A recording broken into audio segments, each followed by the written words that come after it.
No dia 12 de outubro do ano de 1798, nascia no Palácio de Queluz, em Portugal, na Sala Dom Quixote, Pedro de Alcântara, Francisco Antônio, João Carlos Xavier, de Paula Miguel, Rafael, Joaquim José Gonzaga, Pascoal, Cipriano Serafim, de Bragança e Bourbon, conhecido por Dom Pedro I. Apesar de ser filho do futuro rei de Portugal, Pedro vivia longe dos seus pais, Dom João VI, e da sua mãe Carlota Joaquina, pois não tinham um bom relacionamento conjugal. Viviam Pedro e seu irmão Miguel aos cuidados da sua avó, a rainha Dona Maria, que era apelidada de Dona Maria a Louca, pois sofria de doenças mentais. No palácio ecoavam os gritos da sua avó, e naquela escuridão só lhe restava a solidão. Pedro tinha a companhia do seu irmão Miguel, que entre uma briga e outra organizavam batalhas de faz de conta nos jardins do Palácio Real. E quase sempre ele era o ganhador. Mal sabiam eles que no futuro eles teriam de fato uma batalha real. Aos 9 anos de idade, Pedro e toda a família real tiveram de embarcar para o Brasil, ou seja, saíram de Portugal e vieram morar no Brasil.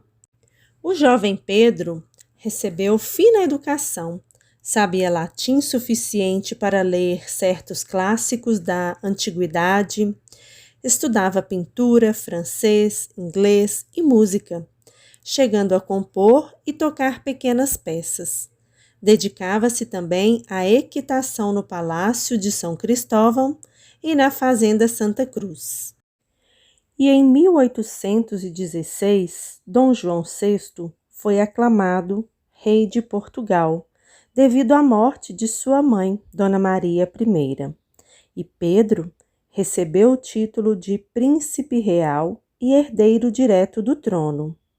Assim, o casamento de Pedro começava a tomar forma. Como eram casamentos dinásticos, eram considerados tratados diplomáticos.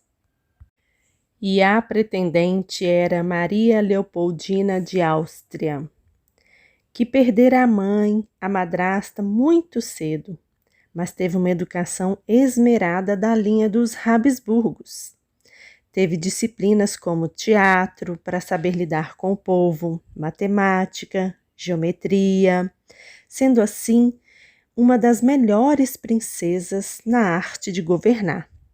Leopoldina recebe uma joia, que é um colar cravado de diamantes com medalhão, que tinha a miniatura de Dom Pedro pintada, e ela se apaixona pelo retrato do moço, que se tornaria o seu esposo. Eles se casam em 13 de maio de 1817 e logo tem sua primeira filha, a Maria da Glória. As notícias que chegavam ao Brasil causavam temor. As revoluções chegavam à cidade do Porto, em Portugal. Os revoltosos tomaram as cortes e exigiam que a coroa retornasse ao país. Toda a família real deveria retornar a Portugal e o Brasil deveria retroceder-se ao status de colônia. Dom João VI decide retornar sozinho para Portugal e deixa Pedro como regente do Brasil. Assim, Dom João VI mantinha a coroa tanto no Brasil quanto em Portugal, dentro da família Bragança. Dentre as juntas governamentais das províncias, o vice-presidente do governo de São Paulo, José Bonifácio de Andrada e Silva, um brasileiro de formação acadêmica ímpar, fluente em diversas línguas que viveu a Revolução, reconhece a autoridade de Dom Pedro como príncipe regente. Tanto José Bonifácio quanto Leopoldina desejavam a permanência de Pedro no Brasil, e caso o príncipe retornasse para Lisboa, o país não seria capaz de resistir ao furor revolucionário. A população pede a Pedro I que fique. Com abaixo-assinados e influenciado por Leopoldina e José Bonifácio, ele se sente confiante para tomar a decisão, ficando assim registrado como o dia do fico. Bonifácio recomendou ao príncipe fortalecer os laços com as províncias e que buscasse apoio para sua causa. Antes de seguir em viagem, Dom Pedro deveria nomear um substituto para ocupar a regência. Então, ele decretou que a princesa Leopoldina governaria em seu lugar. Era a primeira vez na história que uma mulher comandava o país.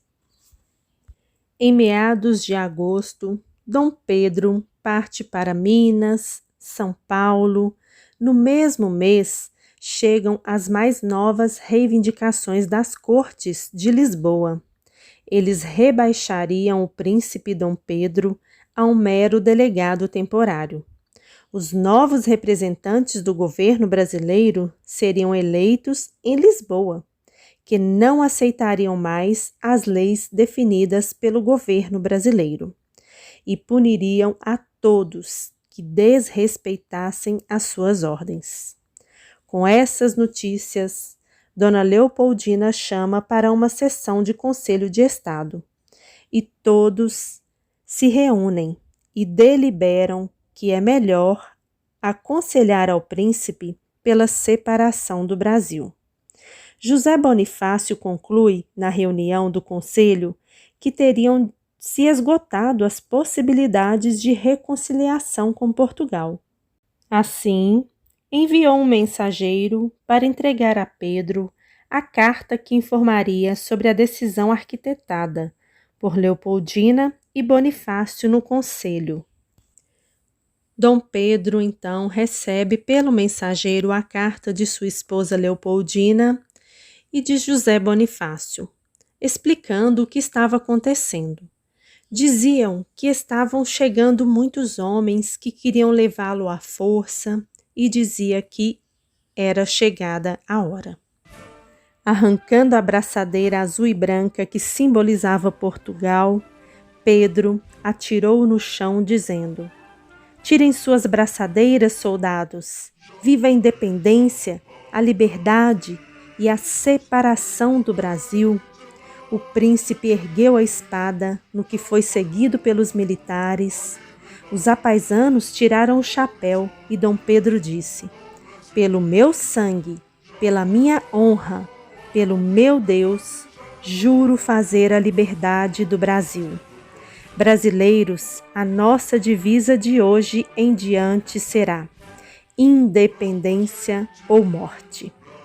No dia 7 de setembro de 1822, Dom Pedro I proclamou o Brasil independente de Portugal. Dom Pedro I consegue, a partir de sua força simbólica, escorado por grandes políticos, manter o Brasil com a sua continentalidade que tem.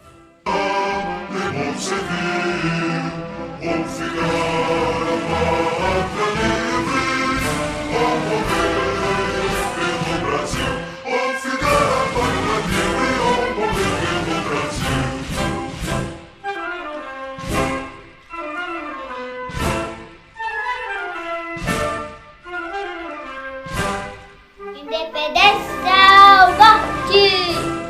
Pátria amada, Brasil! Brasil,